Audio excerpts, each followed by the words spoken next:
Hello, beautiful. And what I want to know is what is really good in your life today? I'm Kia, and this is another episode of the Female Veterans Podcast. Today, I am honored to have with me my very first veteran from the Coast Guard. I have been dying to meet even one woman who served in the Coast Guard, and I finally found one. She is an incredible human being because that is the kind of guests that come on my show.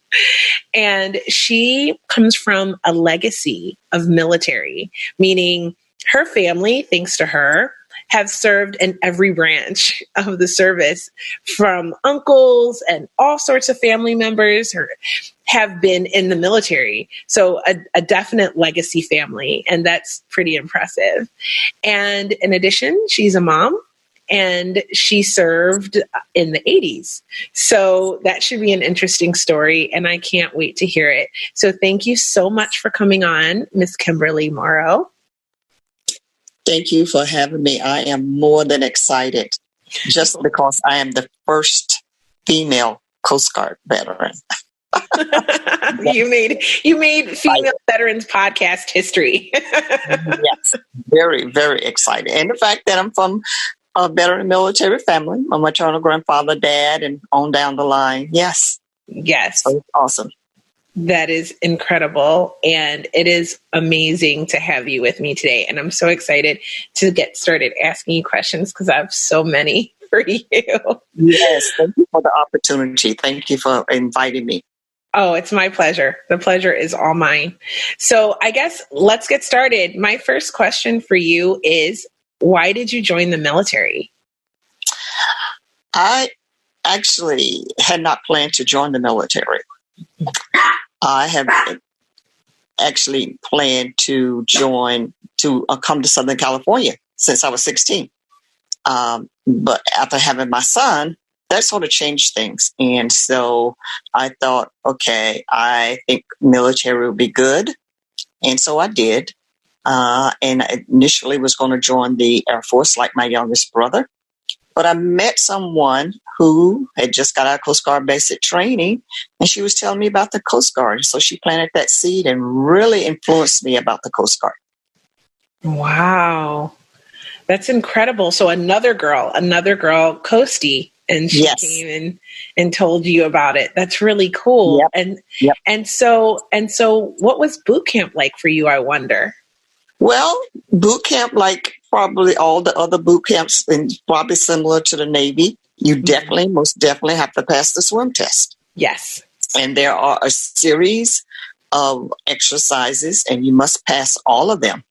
From exercise, whether you're jumping from a burning ship, or you jumping from the ship and have to go underwater as far as you can go to pass all the oil spill or whatever. I can still remember those drills and exercises, and I loved it actually. And a quick story: the first day of our swim test, I got kicked out of the pool because, of course, I jumped in the water, swam all the way around, and was, got there before the time was up and doing all that stuff before the time was up. And I was so enjoying it. I was under the water and doing all this kind of crazy stuff.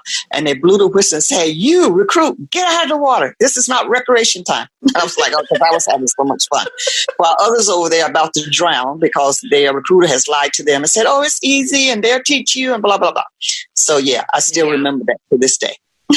Wow, that's a great boot camp story.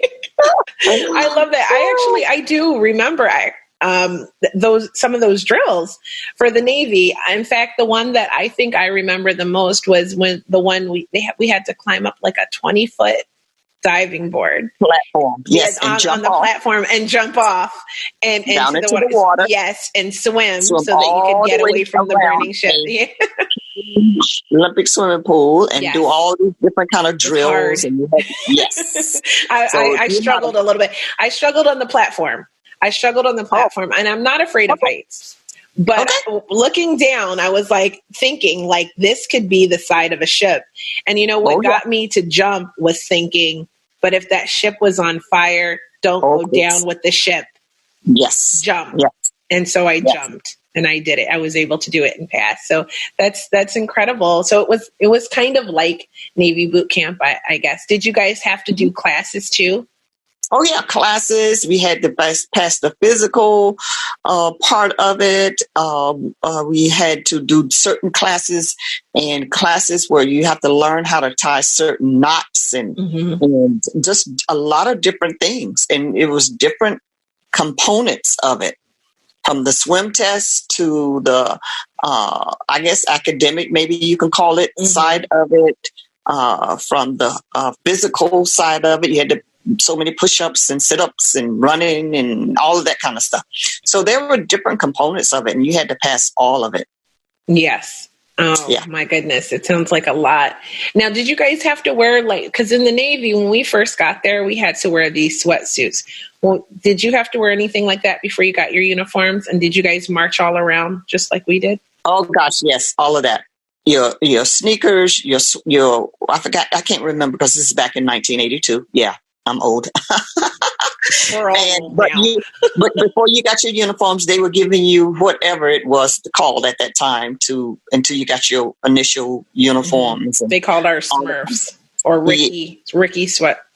Yeah, something like that. I don't know if they still use that kind of stuff. And then, of course, the drilling, the marching, trying to get you uniformed and all of that, trying to break the individuality out of you. Yes. And then the inspections, whether it's how you make your bed, to making sure everything is immaculately clean and all of that. So, but yes. Pretty much the same as the Navy then. Sounds almost identical. Oh, yes. All the branches do that, at least that much. Knowing how to make up your bed, making sure you keep it immaculately clean, then the physical part of it. It's just that the Navy and the Coast Guard, of course, you have to do the swim stuff. And we didn't learn guns. Did you guys learn guns in boot camp? Yes. And I was a marksman. I can't remember whether it was rifle or whether it was the rifle or the pistol, but I was a marksman. I was a marksman with the rifle or the pistol, one of them. But anyway, I got my little ribbon and all of that. So we had to do the gun thing. And what else did we do? Yeah, that was another component of it. Yeah. I wasn't really expecting that one, but we had to go to the range and shoot. Yes. Yeah, I would have loved that. We didn't get to do that when I went through. I don't know if they do it now, but when I went through, there were no guns during boot camp. Okay. We had to pass gun qualifications after boot camp was done. So, let's see. So, wow, boot camp for Navy and Coast Guard, very, very similar. Right. And then I'm interested, were there a lot of girls in your boot camp group? There were about 10 of us out of a group of 40, I think. There were 10 of us, and we had our own, the first floor, our own little suite where it was just females, and the males were upstairs. So downstairs, it was like 5 different suites for 5 different companies. Because, every week somebody graduates and they're bringing a new ones every week. Right. So they graduate that Friday, and then come that first thing Monday morning, a new set is coming in. So it rotates out like that. So I think it was about 10 of us. And out of the 10, I think 6 of us graduated. People didn't make it? Right. People didn't make it. Well, they didn't pass qualifications? Yeah, different things. Medical, couldn't pass the swim test, couldn't pass the academic part of it where you had to take written tests and pass that. Whatever it was. If you didn't pass all components, you couldn't graduate. Now, they will demote you back to the next company for certain things. Like, if you got in trouble, like 2 guys got in a fight and they demoted both of them back to the next company behind us. Something happened medically. And so things like that. They wouldn't just deliberately kick you out, but they will put you in. You wouldn't graduate with your starting company or class. You had to go and, so I don't know if they still do that today, but that's the way it was for us. Okay. Wow. 6 girls. That's incredible. To me, there were like 100 in my company. Did you guys have a big room with racks and like a locker? Or what was your setup like? We had the bunk beds with locker. You had a bunk mate with your own personal locker and a huge shower, that kind of thing. Like the toiletries, the shower, the group stalls. Our stalls had doors, thank God. Did you? But with the showers, it was open showers. Yes, open showers. But yeah. So yeah. And because the Coast Guard is the smallest, that's probably why we didn't have a huge class like the Navy, because the Coast Guard is very small. And also I went through a little over 10 years later into boot camp and all of that. Okay. Yeah. And some of that stuff, I'm sure they probably tweaked it, but some of that stuff they still do today. In fact, my company, not commander, but she was our drill sergeant. That's what they call. I can't remember what they call her. Whatever. She was the first female in the Coast Guard to do that. Wow, that's incredible. Yes, that's incredible. Yes, and that was just a few years prior to 1982. So that was in the late 70s, I think 1979, when she became the first female after all of those years. Wow, that is incredible. She made history. And to me, she wasn't tough. I mean, compared to my mother, because I'm the youngest of 14. So compared to my mother, I was like, this is nothing. You're yelling and screaming and don't even come close. Yeah, I had we had one male and one female when I went through, because I went through, they were integrating companies and they were just trying it out when I went through. And so we had half of our company was guys and half girls. I think I said this on the podcast before. And, we had a male and female company commander. That's what they were called at the time. I think they're called RDCs now or something like that. And she was relatively early in that whole scene too. But I felt like she was, they're beating us, they called it, when we got cycled and all of that. They're doing that, the yelling and the screaming. Yeah, I know. It did not faze me. I was just like, okay, here we go. We're going to do this. Right. But some people were just terrified and like the fear. And I was just like, nope. Come on, let's just do these exercises and just zone it out. This is nothing. Believe me. So I totally understand where you're coming from. Right. So after boot camp, what did you do after that? Like, you had your graduation, and then did you have to go to like a follow-on training school, or did you get a job? How did that work for you? No, I went straight to my first unit, which was Curtis Bay, Maryland, outside of Baltimore, Maryland. And from there, you put in for your rate school, which whatever it is that you like to do. And then when the class becomes available, you go. So from 1982, I didn't go to my rate school until November 1983. Oh, wow. Because I was a health service technician, and because they combined the medical and the dental together, and they made it one school at the Coast Guard Academy in New London, Connecticut, they sort of got behind on keeping the school going because they combined the both, and then they had to put it in one location.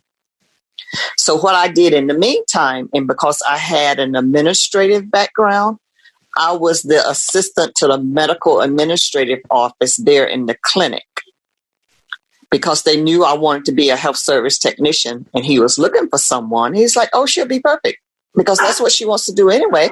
And this is the clinic she's going to be working. So I had my own office, and I was assistant to him. And I learned a lot. I already got to know the people who I was going to be working with. And then when I went through school at New London, Connecticut, it was 6 months. I came back to my unit there at Curtis Bay, Maryland, and started working alongside of those that I already knew. So that was great. Mm-hmm. So that was May 1984. Then in August 1984, I went to pharmacy specialist school at the Army School in Fort Sam Houston, Texas, in San Antonio. And I was there for 4 months. So, yeah, I did 2 schools within a year. Wow. So what was your schooling like? Well, as a health service technician, we combined medical and dental, so we had to learn both. And I was so not interested in the dental part, but we had to learn both. So we did. And because when I got out of high school, I went to nursing school and I was a nurse assistant, worked in a hospital for a little while. The medical part, I was very comfortable with it. I had studied anatomy and physiology already, and so I was familiar with the terms and a lot of stuff. It's just learning how to give shots and all of that kind of stuff was what I had to learn to do. Now, the dental side was completely new, but I got through it. And once I got my training, went back to my unit, I did not do a lot of dental. Mm-hmm. And so you did pharmacy, though? Did pharmacy. After I came back from Texas, I did pharmacy. And because they sent me, because the pharmacy specialist, she was getting out and they need somebody to take her place. So they did not ask me if I wanted to go. They told me I was going. Oh. It's like, okay, Morrow, we're choosing you. You're going. You're the lowest ranking person here, so you're going. I'm like, what? I'm not interested in pharmacy. Too bad. Wow. Well, that's what happens when you belong to the government. Yeah. They don't ask you really anything. Exactly. And I wasn't trying real hard to pass, but they helped me to pass because they was like, oh, no, we're not sending you back. You're going to pass this. We're going to make sure. Wow. Let's make sure of that. That's incredible. Yeah. And then an unfortunate incident, the officer over me, warrant officer, ended up with a serious drug problem because he was addicted to painkillers. And because he was still in the drugs, I had to report him twice. So that was just not good. Oh my gosh, that's crazy. Now, you may not know this, but I worked in the pharmacy too. That was my job. Okay. Yeah. And in the Navy, I was a pharmacy tech. And and in the Navy, everybody military knows that you have the same privileges as a pharmacist, that you have access to the narcotics locker and all of that stuff. So I could see how he could be stealing the drugs and how he would have gotten addicted way back then to opiates. So it's not a new problem, but that's crazy that how did you find out that he was doing that? How did you know it was him? Well, it was easy because him and I only had the combinations to the safe, the big safe where we kept all the narcotics. And then it started with him trying to take more of the pain medication than the doctor had written. And it was just like a big sore thumb sticking out. When the doctor was used to writing him 10, but the prescription was altered to 100. And I knew that was something wrong. So I took the prescription to the doctor and he said, oh, no, where'd you get? So when I started counting out the pills, because you had to keep count of the pills and all of that, knew that there was some extra missing. So then they called him and they questioned him about it. And it was some excuse and covered it up, of course, with him being an officer. But then 2 months after that, out of the big safe where we keep the Demerol vials that the dentist would use, the Demerol vials the dentist would use for dental procedures, a whole box of 10 vials were missing. Every 3 months, I would have to go in and do a pre-inventory because 2 officers from the base would come in and we would go in and account for everything. We had to do that every 3 months. And so that's when I noticed that it was missing. and they questioned him. And he said, "Oh, I was just taking it to show somebody this is what we use." So then they realized he had a problem. And I can't remember, Walter Reed or Bethesda, they sent him for inpatient treatment. Wow. But they wanted me to cover it up, and I wouldn't go along with it. And I was like, you to? Oh, yeah, they tried to get me. I said, no, because I don't want nobody coming in and approaching me down the road, because then he still have a problem. Well, what happened was it made them look bad, because the first time they didn't take care of it like they should have. Mm-hmm. Because had they taken care of it the first time, the second time wouldn't have happened. Yeah, that's true. Yeah. So I can't believe they asked you to cover it up. How do you remember? Do you remember how they approached you about it? Started just saying things about how offering me to take me to send me to like the best unit that I can ever go to, which is in California. I said, no, I'm getting out and I'm going to California. Oh, you're getting out? We thought you would make a career out of it. I said, I was, but I don't want to deal with all of this anymore. Not only that, but some other things. And they would come in a sense, oh, well, it's not like it was not that big of a deal. Mm-hmm. It's just not that big of a deal, whatever. But they couldn't cover it up because I had shown it to the two officers that came in when we did the inventory. I showed them what had happened and made sure I told them what had happened. So I just didn't keep it to myself because I wanted to cover myself. Smart. And I began to get low marks for my performance. No warnings, no verbal warnings, no pre-warnings, no nothing. And I had written a letter all the way to the Commandant of the Coast Guard, and the Commandant of the Coast Guard saw nothing wrong with it. Really? Yeah. So, yes. So I said, oh, no. Mm-mm. No. And so I said, you know what? I'm getting out of here because I can see now how this is going to tarnish me, or I have to always watch my back because it made some people look bad.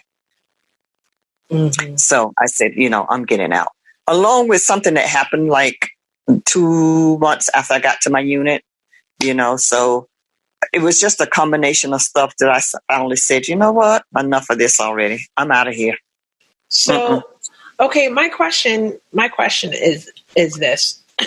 Excuse me.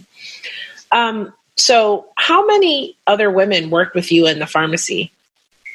It was just me because the pharmacy was small. It was a small outpatient clinic. Mm-hmm. So the pharmacy was small. I was Curtis Bay, Maryland, the Coast Guard yard is 90% civilians. Mm-hmm. And it's about 10% or maybe 20% active duty military. Oh, I see. Because what they do is they either decommission or renovate the ships that come in. Mm-hmm. And so you have all those civilians there that know how to do that kind of stuff. So it's not a lot of active duty, and it's not a lot of females. Mm-hmm. Okay. So I wonder, in that environment where there's just not a lot of active duty, were there a lot of civilian women working there also? No. Mm-mm. So well, no. I take that back. There were a lot of civilian women. They worked in the office buildings doing the administrative, accounting, and all of that. So I take that back. I do remember now because that was a big building over from us where they all worked. It was like a 3-story building. But down on the ships, no. Mm-hmm. I don't even remember meeting a female that did that because the civilians would come and we would do their hearing test and their eye test. And if they got injured, they were allowed to come to the clinic and get treatment. Mm-hmm. So I don't ever remember meeting a female that were out there doing those type duties or jobs. There were a lot of females in the office buildings doing a lot of work. So, yeah. Did you ever did you come into contact with many women other than the ones that came in to be for treatment? Not really, because they worked in a separate building. Right. And the civilians were only allowed to come to the clinic when there was an emergency. And they had to do back then the asbestos testing on the ones that worked down there on the ships. Right. They had to do their asbestos testing. So no, I didn't come in contact with a lot of the females. I did not. We would go over to the buildings to do certain things, and I would see them and talk to them. And every year they would have a Miss Coast Guard yard competition. And the civilians and the active duty military females could run for it. But no, I didn't have a lot of contact with them. No, they had a beauty competition. Yes, a Miss Coast Guard yard every year. That's interesting. Yeah, every year. Sometimes the active duty military would win, and sometimes the civilian female would win. It depends on how people voted. Oh my goodness. That's interesting. I've never heard of that before. Yeah. I don't know if they still do that or not. That's interesting. So I wonder if there wasn't a lot of active duty, but you were the only female that was active duty. Am I understanding that right? No, I was not the only female active duty. It's just not a lot of active duty females. Oh, I see. It was 6 or 7 of us working in the clinic among 15, 20 males. Oh, okay. Okay. Because I was wondering, did you get to have girlfriends? Because I had a lot of girlfriends we had more guy friends, but I had a lot of girlfriends when I was in. So I was wondering if you got to have that experience. Oh, yeah. Yeah. I had friends, had roommates, because I lived there on base for a little while until I got my own apartment. Mm-hmm. And so I had, at one time, I had 2 other roommates, and there were some that lived and had their own apartment, their own place off of base. But yeah, there were other females, especially the ones that worked in the clinic. Mm-hmm. So did you guys ever have to deal with any sort of harassment or? Oh my God. Yes. Like misogyny and stuff like that. Yes. Overwhelming sexual harassment. Even the officers trying to get you to sleep with them. And they're betting each other who can get you to sleep with them the first. And unfortunately, 2 months after I was at my unit, I was sexually assaulted. Unfortunately, I didn't report it because he was in my room. He was married, but the first time he came, it was okay. We were talking about Amway and how I can be Amway and how I could sell Amway. But then the second time he came, he assaulted me there in my room. So that was extremely hard because I was like, oh my God, who am I going to tell? Are they going to believe me? The first thing they're going to say, well, why was he in your room? And didn't you know he was a married man and all of that? But there was overwhelming, constant sexual harassment of the males trying to get you to sleep with them. And and to my understanding, from what I've still been reading today, women are still faced with that challenge. Unfortunately, they're still, even at the Coast Guard Academy, they're still faced with the challenge of sexism and bigotry and indifference and sexual harassment. Wow. That is just, I've always wondered about that because I speak to so many women from many different branches, right? Mm-hmm. It seems that each of them have faced this one way or another. The majority of women I speak to anyway have experienced at least one of those things, whether it's indifference, misogyny, sexual harassment, stalking, or assault. And the statistic is 1 out of every 4 women, but by the women that I talk to, it's almost every woman. Right. that I've talked Right. to that has had one of those things or an assault. And some of them have had more than one assault. So Right. the Coast Guard being so unfamiliar to me, and with many, many less women, but a smaller branch of the service in general, Mm-hmm. I was wondering about that. Like, if it would be more prevalent, the sexual harassment and those kinds of behaviors of men towards women, because of just the dynamics there. Well, I think it's a problem when you have, anytime you in a male-dominated environment, regardless of what the organization is, whether it's military or civilian. Mm-hmm. And then when there's less women, I think the percentage rate goes even higher. Mm-hmm. One of the things that I have learned is that women that are out on the ships or in small units where maybe it's just like 2 or 3 of them, Mm-hmm. it's even worse. And especially if they are single, because then they're coming on to them like trying to get you into a courtship or whatever. But I know not only myself, but heard of 1 or 2 of the other females there at my unit being assaulted or harassed or all of that kind of stuff that was going on. And so, it's hard because it's still happening to this day. It's hard. And unless there were some issues that they even went as far as the commandant of the Coast Guard, and he didn't show up because they were speaking on Capitol Hill, and he didn't show up about some of the things that are still happening, the racism, the prejudice, the sexism, the bigotry, the indifference.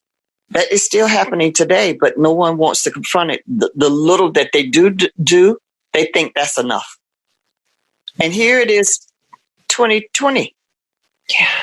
And I'm talking about, I served 1982, 1987. So all of these years, and it's still very little progress. That's, I don't know. I'm just not quite understanding that. How could that be? How can that be? So until they start taking it very serious somehow, I don't know what it's going to take. Because that slap on the wrist, well, boys just be boys, and that's just the way it is, and it is a male-dominated, organization, and blah blah blah blah blah blah. So, yeah, it's sad. It is. It's heartbreaking. It's heartbreaking. You're absolutely right. I mean, it is 2020, and you would think major strides would have been made to make these changes. And when people listen to the podcast, they can't, obviously they can't see us. They're only listening. But when you mentioned bigotry, because you are a woman of color, as am I, Mm-hmm. I can't imagine how much of that you had to experience in the early 80s as a woman of color in the Coast Guard. Yeah, right. And there was, let's see, I can count the number of African-American females among the ones that were there. And it was quite a number of us. And I think first and foremost, the main problem is that you're a female, and then that you're African-American female. And so even today, one of the things I face as a Coast Guard veteran, one, that you're Coast Guard because you're not under the Department of Defense. So the Coast Guard is like the stepchild of the armed forces. You can go to military veteran events, and there may not be any Coast Guard representation. There may not be a banner. Coast Guard may not even be mentioned until I step up and say, hey, wait, hold up, Coast Guard here. They were like, who? What? Oh, okay, yeah, uh-huh. Wow, And I then never even thought about that still, aspect. it instilled, I had a Coast Guard brochure about the academy. They had one female, which was Caucasian, and one African American, which was the male. So what does that leave us still? The African American female is still being left out when it comes to representation. Because you know that equality, as long as we have one male, one female, and one African American, then that makes it even. Well, if it's a female, it's always going to be the Caucasian female. And if it's an African American, it's always going to be the male. So where does that leave women of color? Where does that leave the women of color? Not only African American, but you have Latinos and you have the Asians and all that. Where does that leave us? And still there's no representation.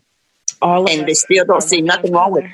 Yeah, they still don't see nothing wrong with it. To this day, see nothing wrong with it. And if you say something, it's like, oh, well, there's, I in North Carolina, when I was going to the VA, a whole big mural of veterans, 2 Caucasian females and 1 African-American male was on that whole big mural. And of course, I write letters and I make phone calls and I said, you know what? This is not right. This is a shame. You people need to be ashamed of yourself. Wow. So, yeah, it is that true. And then if it's that, it's definitely not going to be Coast Guard. You'll see portraits and pictures of all the other 4 branches. You won't even see Coast Guard, period. Wow. So, yeah, it's that kind of thing still, and it's 2020. I am so glad that you brought that up and you discussed that, because I thought it was just hard to find a lady, a female from the Coast Guard. But when you put it that way, the Coast Guard is so underrepresented that it didn't even occur to me. It didn't occur to me that would be such a huge problem. But now that you pointed out, now I'm so hyper aware of it. Like, I do never see anything about the Coast Guard anywhere. So it's right. And we're there. We are. It's no underrepresentation.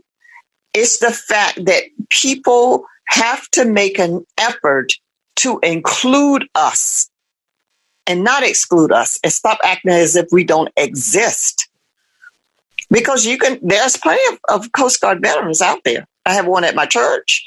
You go over to the VA, you run into the Coast Guard. They served in the Vietnam War. They, all of that. Yes. So we are live and we are everywhere. But if people make more of an effort to exclude us instead of including us, then this will continue to happen. So there has to be more of an effort to include us and not exclude us. Mm-hmm. I could see that. So let me ask you this. After all of this has happened, like the unfortunate incident, the assault, then to your superior stealing, and then what's even more heinous is the way that they penalized you and retaliated against you for not going along and covering it up. You decided to get out. What was your transition like coming out of the Coast Guard? Well, let me say before that, one of the main things too that really helped me to get out, because I was a single parent and my mother was taking care of my son. Mm-hmm. I thought my mother was going to come and live with me and help to take care of my son, but then she changed her mind. So then I stuck being away from my son, and that was extremely hard, extremely difficult, on top of all this other stuff that was happening. Mm-hmm. So then when I finally made the transition out, I came out with a lot of baggage, including anger. I was very angry. I, for a long time, did not even mention the fact that I was a veteran, and Coast Guard certainly did not come out of my mouth, mm-hmm. because I was just that angry. Yeah. I felt neglected. I felt abandoned. I felt they didn't care. They were more concerned about themselves and all of that. And so I end up falling into deep bipolar depression behind all of that. And so I end up getting jobs, I end up going back to school, all of that. But until I begin to just release and let some things go and say, you know what, I just got to go on with my life and I have to be better for my son. And so it still was hard. It was still very difficult. And when I finally relocated to Southern California, I began to get the counseling and begin to talk to other females and all of that kind of stuff and all the things that are available for females. And so that helped me a lot. And I would say to anyone, please get the help that you need. Please talk to somebody. Please get a support group. Don't become isolated like I did. But get the help that you need. Now I'm doing neurofeedback therapy. That helps a lot. If you know about neurofeedback therapy, it helps with PTSD, it helps with depression, it helps with headaches and all of that, which I suffered too, debilitating headaches and all of that. So the neurofeedback therapy has been the best thing. So what is that like, if I can just ask, because I haven't heard much about it. So okay. I'd like to know a little bit more from someone who has actually experienced it. And I'm sure other people who are suffering would love to know a little bit more in depth about this type of therapy. Yeah, sure. As you do your research, one of the things you find out that my therapist doctor told me, she said, you're going to get new brain cells. And to hear that gave me hope without having to take medication. Mm-hmm. So you do the neurotransmitters and the stimulus you put on the parts of your head, and it targets the parts of your brain. As you know anything about the brain, there are certain parts of the brain that do certain functions. And I went through an assessment, and I told her my history about my depression, my history about sexual assault and all of that. And then she started doing what was needed most. The TMD problem that I had, she helped me with that. So it's been great. In fact, I have an appointment with her tomorrow. She's in Santa Monica, California. There's an organization, and I couldn't give you the information because I can't remember the name of it. But there, you put in your zip code and it tells you all the doctors in your area. Well, her name is Dr. Udina. She is a veteran. She was an officer in the army there. Armed forces in Ukraine. And she was the only one that responded. And she was giving free therapy to veterans. And so you can go online and look up neurofeedback and try to find out who's in your area and ask if they've given any service to veterans. And if not free, maybe a percentage off. But I am a witness that it has been the best thing for me. A friend of mine, one of my ex-roommates, told me about it. She said it really, really helps. And it's true. It really, really helps. And how do you feel like it has helped you the most in your daily life? Well, like the pain has gone away. The TMD pain. It has helped with the headaches. It has helped me emotionally and mentally because I suffered also from, I used to have panic attacks mm-hmm. and anxiety attacks. I used to have those. I don't have those anymore. But she always asked me to keep a log, and whatever I'm experiencing, I'll tell her, like, I've had this headache pain and I've sort of felt a little confused or I felt a little anxious, which doesn't happen a lot. But when it does happen, I pay attention to it and I log it to make sure I mention that to her. And so it's just, if you have a good doctor and a good therapist, they're going to listen to what you're telling them. They're going to listen to what you're telling them, because what you're telling them is how they help treat you. So if they're good, one, they're going to be a great listener. And the fact that it's not a drug, so your body doesn't have to process a drug, and you don't have to have any side effects from a drug. So I was like, wow. To me, it's like a miracle worker for me. Really has been. I don't need to do medical marijuana. I don't need to do a prescription drug. None of that. The neurofeedback therapy has really, truly helped me. That's incredible. I'm so thankful that you shared that, because I am all about alternative therapies, finding what works for you. And the more that we know about these newer cutting edge alternative therapies that are really working, the more that we can help our veteran sisters heal and recover from the traumas that they faced from PTSD and from depression and anxiety and all of these things. It's just incredible that you came on to share that today. Thank you so much. Yes. And I'm hoping that the VA will implement it. That it'll help so many veterans, females and males alike. Absolutely. But because you're up against a big, huge pharmaceutical giant, and that's how a lot of people make their money, because that's what their investments are in. Doctors and medical professionals, they make a lot of money from that. That's going to be very hard to do. Yes. But slowly but surely, if we keep advocating for it, as many people that will advocate for it, then I think the word will get out. But it may be a slow process, because you're digging into people's pocketbooks and wallets. So they'll come on board once they learn how they can make a profit from it, like they're doing in the pharmaceutical industry. But until then, it's just not going to happen. I see. Well, I could see where that could be true as well. Yes. So I have just one more question for you. Okay. And earlier you said that you would suggest everyone to not to isolate themselves and to get therapy, who has been through these kinds of situations. And we've talked about the therapy. But I'm going to ask you, do you have any other advice that you would like to share with our veteran sisters that can help them thrive in life?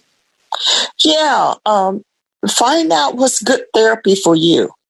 Whether they have a scuba diving organization out there that are helping veterans. I'm getting ready to get into with an organization that does music therapy for veterans.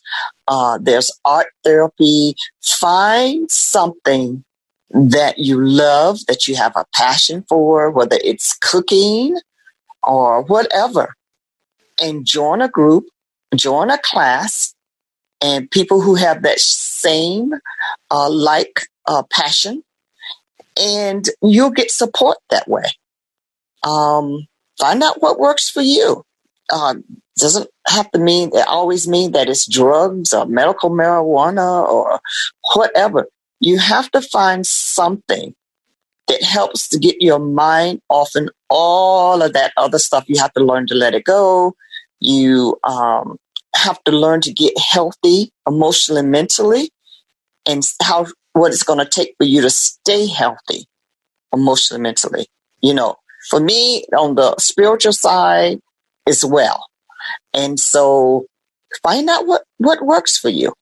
I don't care if it's putting cotton on a stick. I make my own jewelry. I love it. Yes. Find out what works. And there's always somebody that has a light passion. Just find a light passion. Get whatever kind of therapy. Whether it's music therapy, acting, cooking, baking, singing, music, knitting, motorcycle riding, whatever, scuba diving. Find that and spiritual side, and let that be a support group. Let that be something that will help you emotionally and mentally and help you with your social life. Yeah, and I'm a member of a organization called Veterans and Media and Entertainment. And you have veterans that are in the entertainment and media industry doing everything from A to Z. acting, they're on television, they're in film, they're behind the camera, they're writing.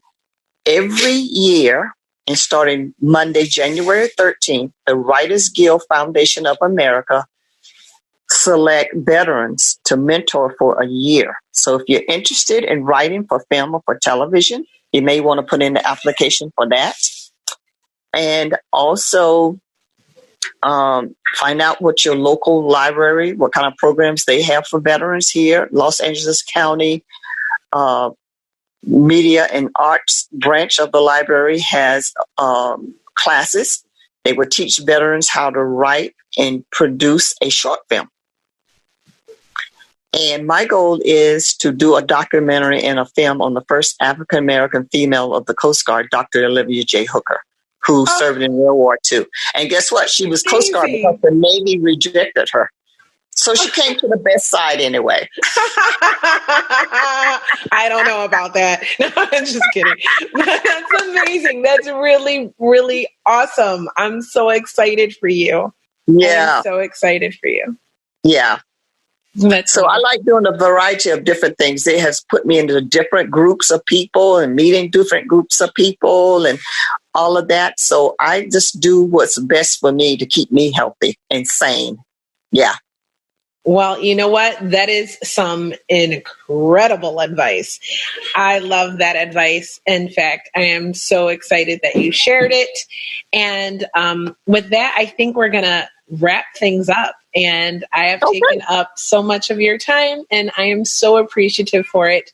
I want to thank you from the bottom of my heart for coming on this show and sharing your story so honestly, so beautifully, letting me ask you all sorts of questions about the Coast Guard and being a woman there, and just spending time and sharing for our sisters. So thank you. Thank you. Thank you so much. As we say, the Coast Guard, we are born ready. We are always ready. So thank you. Thank you for having me. Thank you so much. And I want to thank everyone for listening. You guys, I appreciate you so much. Thank you. Thank you. Thank you. Thank you. Thank you for coming on this journey with me. I love you guys, and I'll talk to you next time.